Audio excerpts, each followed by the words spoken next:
प्रिय विद्यार्थियों, कैसे हैं आप लोग। आज के वीडियो में हम क्लास 12 बायोलॉजी का मोस्ट इम्पॉर्टेंट जो हमारा पेपर उसको सॉल्व करेंगे, जो हमारा पिछले साल बोर्ड एग्जाम पेपर आया था। आज के वीडियो में हम उस पेपर को सॉल्व करेंगे। तो आज के वीडियो आपके लिए मोस्ट इम्पॉर्टेंट, अगर आप पूरे वीडियो को देख लेंगे तो बोर्ड एग्जाम में आप पूरा 100 में 100 जो नंबर है करके आएंगे। 100% आप पूरे पेपर को हल करके आएंगे तो आपका 70 नंबर कन्फर्म हो जाएगा। तो वीडियो को पूरा देखिएगा और दोस्तों के पास शेयर कीजिएगा। अगर आप बोर्ड एग्जाम में 90% लाना चाहते हैं तो कमेंट में यस सर लिखिए। तो देखिए, हमारे पहले निर्देश को पढ़ते हैं, उसके बाद हम प्रश्नों को हल करेंगे। समय हमारा होता है 3 घंटे 15 मिनट का और पूर्णांक होता है 70 नंबर का। देखिए, पिछले साल जो क्वेश्चन आए थे उसमें से कम आधे क्वेश्चन आपके बोर्ड एग्जाम में आएंगे। तो निर्देश पहला है, प्रारंभ के 15 मिनट परीक्षार्थियों को प्रश्न पत्र पढ़ने के लिए निर्धारित है।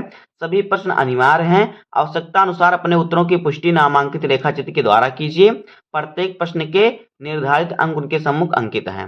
अब देखिए, हमारा क्या बहुविकल्पीय प्रश्न। तो देखिए, यहाँ पे हमारा बहुविकल्पीय प्रश्न में जो प्रश्न संख्या का है, देखिए प्रश्न हमारा है कि सही विकल्प चुनकर अपनी उत्तर पुस्तिका में लिखिए।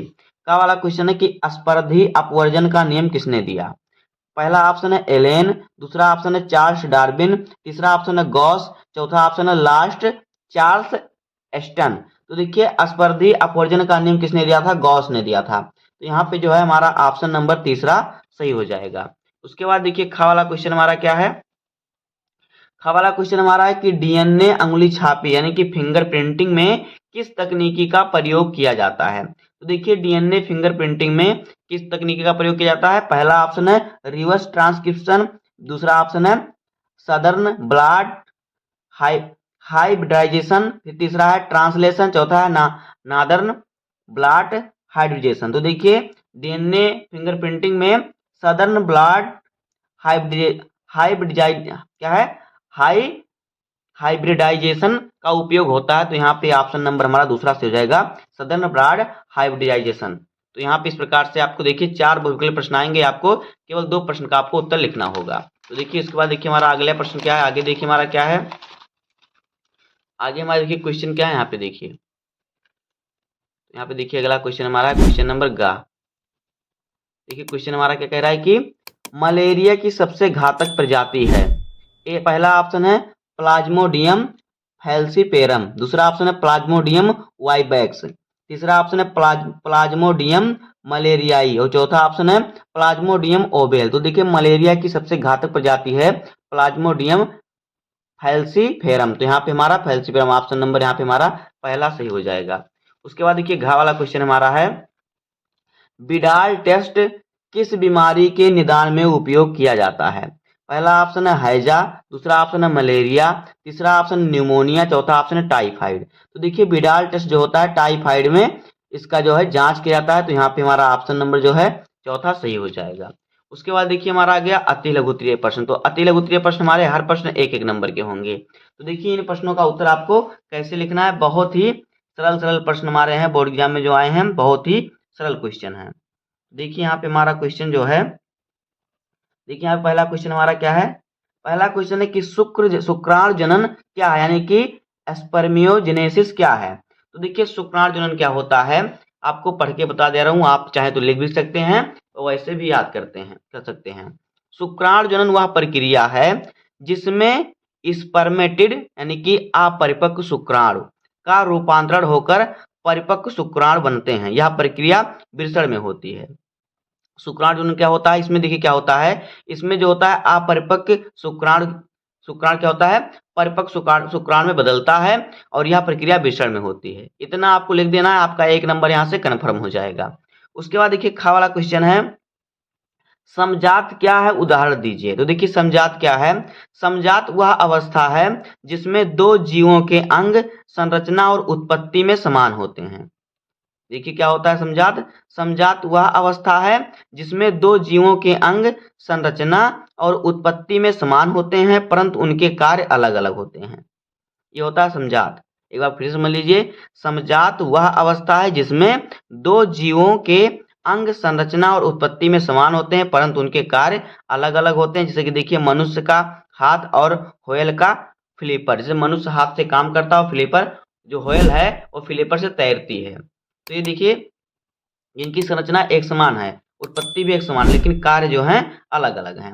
उसके बाद देखिए गा वाला क्वेश्चन है, अस्थिमज्जा के 2 कार्य लिखिए। तो देखिए अस्थिमज्जा के 2 कार्य क्या है? नंबर 1 है रक्त कोशिकाओं का निर्माण करना, यानी आरबीसी और फिर डब्ल्यूबीसी और प्लेटलेट्स का निर्माण करना। ये जो अस्थिमज्जा है ये रक्त कोशिका का निर्माण करता है। दूसरा इसका कार्य है शरीर की प्रतिरक्षा में सहायता करना, यानी शरीर से रोगों की रक्षा करना। उसके बाद देखिए घा वाला क्वेश्चन हमारा है कि किण्वित पेय के 2 उदाहरण दीजिए। देखिए किण्वित पेय के 2 उदाहरण, एक दही हो गया, एक शराब हो गया। तो इस प्रकार से आपको सभी क्वेश्चन बहुत सरल आते हैं, आपको बस ध्यान देना है बस। उसके बाद देखिए 5वां क्वेश्चन हमारा जो है, एक खरपतवार का नाम लिखिए। खरपतवार यानी कि आप घास वास का नाम लिखिए, जैसे कि आप दूब लिख सकते हैं और फिर गाजर घास लिख सकते हैं। तो किसी भी खरपतवार का नाम लिख सकते हैं जो आपका देखिए जो, जैसे कि आप लोग देखते हैं गांव में दूब होता है और फिर खरपतवार मोथा होते हैं। तो इस प्रकार से आपको एक खरपतवार का नाम लिख देना, आपको 1 नंबर मिल जाएगा। उसके बाद देखिए अगला क्वेश्चन हमारा क्या है, आगे हमारा है लघु उत्तरीय फर्स्ट प्रकार का प्रश्न। यहाँ पे आपका एक प्रश्न जो है 2 नंबर का है। तो यहाँ पे देखिए हमारा प्रश्न संख्या जो है का वाला क्या कह रहा है। देखिए प्रश्न का हमारा है कि मानव शुक्राणु का नामांकित चित्र बनाइए। तो देखिए मानव शुक्राणु का आपको नामांकित चित्र कैसे बनाना है, बहुत ही सरल तरीका होता है मानव शुक्राणु का चित्र बनाने के लिए। तो देखिए इसका मैंने वीडियो बना दिया है, इसका लिंक आपको वीडियो के डिस्क्रिप्शन में मिल जाएगा। अगर इसका लिंक डिस्क्रिप्शन में आपको नहीं मिल रहा तो आप जाइए, आपको प्लेलिस्ट मिल जाएगा, वहां पर आपको जो है शुक्राणु कैसे बनाए बिना देखे आपको मिल जाएगा वीडियो, आप वहां से देख सकते हैं। या तो आप यूट्यूब पर सर्च करेंगे तो पहले हमारा वीडियो ही आएगा, हमने देखिए पेन से बनाया, रेड पेन से, और उसका देखिए हमने उस पर कोई थंबनेल नहीं लगाया, बस शुक्राणु की फोटो लगाया हुआ है।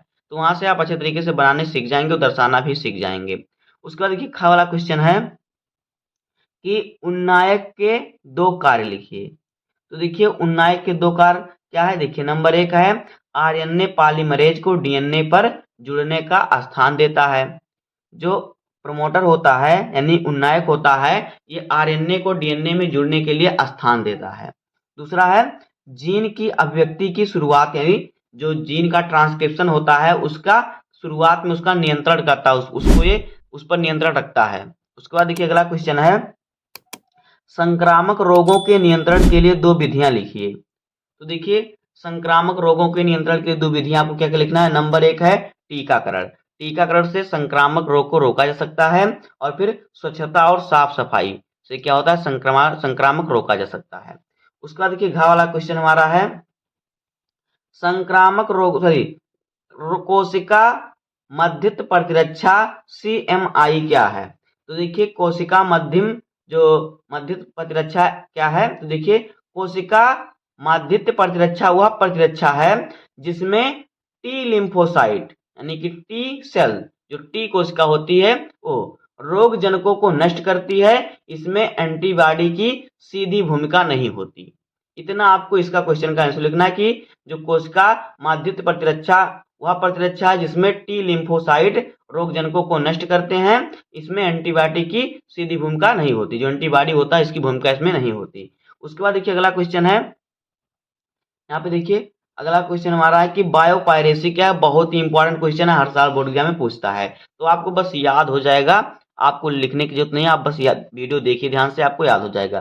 देखिए बायोपायरेसी क्या है, जब किसी देश या समुदाय की जैविक संसाधनों को, जैसे कि उनके किसी दवा वाले पौधों को, जैसे कि देखिए हमारे यहाँ तुलसी का पौधा है, नीम का पौधा है, और परंपरागत ज्ञान को यानी उसकी दवा कैसे बनाएं का ज्ञान बिना अनुमति या उचित लाभ साझा किए व्यवसायिक उपयोग किया जाए तो उसे बायोपायरेसी कहते हैं। जैसे देखिए हमारे जिसमें नीम का पौधा है, तुलसी का पौधा है, अब मान लीजिए बांग्लादेश नेपाल दूसरा देश है, तो नेपाल क्या करे, हमारे देश के पौधे जो तुलसी हैं और नीम है इससे वह क्या करे दवाई बनाकर अपने देश में बेचे और हमारी बिना परमिशन से। तो ये बायोपायरेसी होता है कि जब किसी देश या समुदाय के जैविक संसाधन को, जो जैसे कि जैविक संसाधन का बिना अनुमति का उचित लाभ उठाए तो उसे क्या कहते हैं बायोपायरेसी, यानी बिना अनुमति के ही उसका क्या करें उपयोग करें। तो ये आपको इतना लिख देना है, आपको 2 नंबर यहाँ से मिल जाएगा। उसके बाद देखिए आगे हमारा क्या है, आगे देखिए हमारा जो है लघु उत्तरीय सेकंड प्रकार का प्रश्न है। तो यहाँ पे देखिए हमारा लघु उत्तरीय सेकंड प्रकार का प्रश्न है। तो का वाला प्रश्न है कि त्रिसंलयन क्या है। तो इन सभी क्वेश्चनों का आंसर मैं इंपॉर्टेंट क्वेश्चन आंसर करके बताऊंगा, वहां से आप देख सकते हैं। खा वाला क्वेश्चन है अपरा क्या है, अपरा के कार्यों का संक्षेप में लिखिए। तो जितने भी क्वेश्चन आए इन सभी क्वेश्चनों का मैं आंसर बता भी चुका हूं एक बार वीडियो में। अगर आप मेरे वीडियो को डेली देखते होंगे तो आपको हर क्वेश्चन का आंसर मालूम होगा।